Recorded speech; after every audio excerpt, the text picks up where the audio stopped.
ICT with Lakshan Sriyaratna.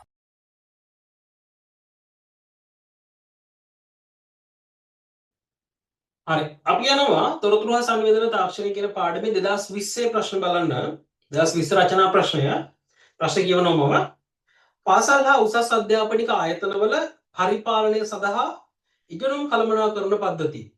LMS යොදා ගැනීම පොදු භාවිතයක්ව පවතී ලර්නින් මැනේජ්මන්ට් සිස්ටම් එකක් ගැන මේ කියන්නේ ඉගෙනුම් කළමනාකරන පද්ධතියක් මගින් සිසුන්ට ලබා දෙන පහසුකම් දෙකක් ලියන්න ලර්නින් මැනේජ්මන්ට් සිස්ටම් එකකින් මොනවද දෙන්නේ මට මතක ඔයගේ අච්චුපතේ මේක ලොකු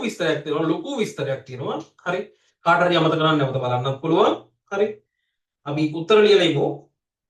පළවෙනි එක තමයි ඕනෑම තැනක සිට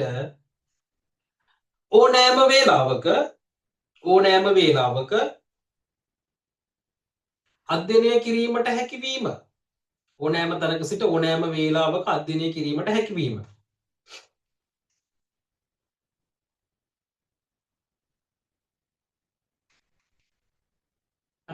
වීඩියෝ මගින් ක්‍රියාකාරකම් වලට සම්බන්ධ වීම හරි ඊළඟට සංවාද මණ්ඩප පැවැත්වීම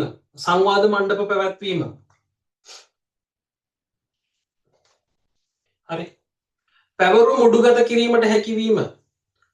උඩුගත කිරීමට හැකිවීම පැවරුම් අප්ලෝඩ් කරන්න පුළුවන් ඊට පස්සේ වීඩියෝ භාගත කර ගැනීමට හැකිවීම වීඩියෝ ඩවුන්ලෝඩ් කරගන්න පුළුවන් වීඩියෝ භාගත කර ගැනීමට හැකිවීම ලකුණු තමාගේ තත්වය තමාගේ අධ්‍යාපනික මට්ටම බලා ගැනීමට හැකිවීම හරි මේ අතරින් මොනවා හරි තියෙනවා නම් ඔයාගෙන් අහලා තියෙන්නේ පහසුකම් දෙකයි ඔයාට අදාළ ලකුණු ප්‍රමාණය හිමි වෙනවා එතකොට එහෙනම් 2020 ප්‍රශ්නේ ඉවර වෙනවා